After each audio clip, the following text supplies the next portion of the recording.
Hey everybody, I'm here today to talk to you about cold air intakes versus short ram intakes. Now, I will be going over the basics of each as well as some specific factors and specific differences between the two. So let's get right to it. A cold air intake is designed to increase horsepower, and a short ram intake is also designed to increase horsepower. And the main difference is the way that they try to increase the horsepower. With a cold air intake, it tries to suck air that is colder than the air inside of the engine bay. So the cold air intake sucks air from outside of the engine bay, and that air is colder. Colder air is more dense, and therefore the engine can produce more horsepower with the air that is more dense, through the cold air intake. So a cold air intake is designed to produce more horsepower because it is sucking colder air from outside of the engine bay. A short ram intake, on the other hand, is designed to produce more horsepower by removing the restriction of the air suction.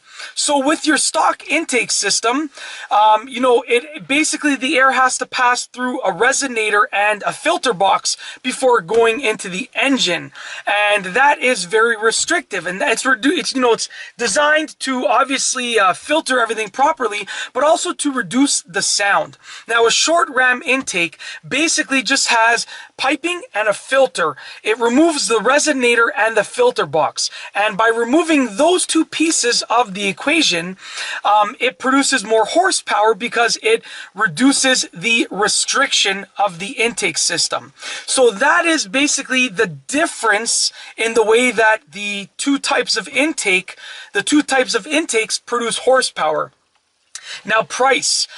Short ram intakes are generally less expensive because there are fewer pieces of piping and there is less material than a cold air intake. So they are usually less expensive because there is less material.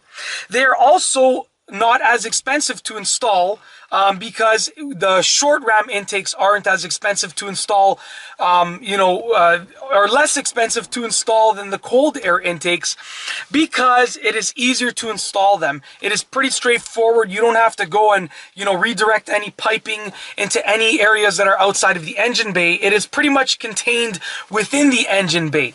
So price-wise, short ram intakes are definitely not as expensive as cold air intakes with regards to the actual cost of the product and with regards to the installation. And the third factor that I wanted to talk about in this video is horsepower gains and torque gains. So basically, the best type of intake for your car will completely depend on a wide variety of factors.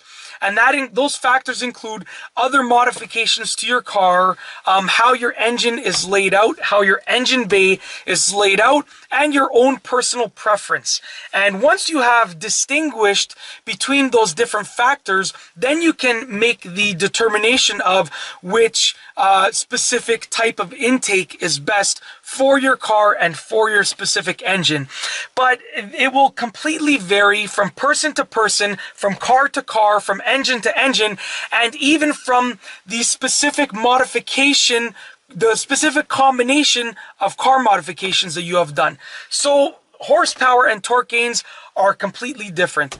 And basically in this video, I have told you about the two different ways that the short ram intakes and cold air intakes produce horsepower, how they, produce horsepower in different ways. I have also spoken about the cost and the simple fact that the cost of a short ram intake is much lower than the cost of a cold air intake with regards to the materials, so the cost of the product and the installation of the product. And I have also spoken about which type of intake would be best for your specific car and engine. And as I said, that completely varies from one situation to the next. And that's basically it. In this video, I have spoken about cold air intakes versus short ram intakes. And I have specifically spoken about the three different factors. And that's all I have for you today. Thanks for watching.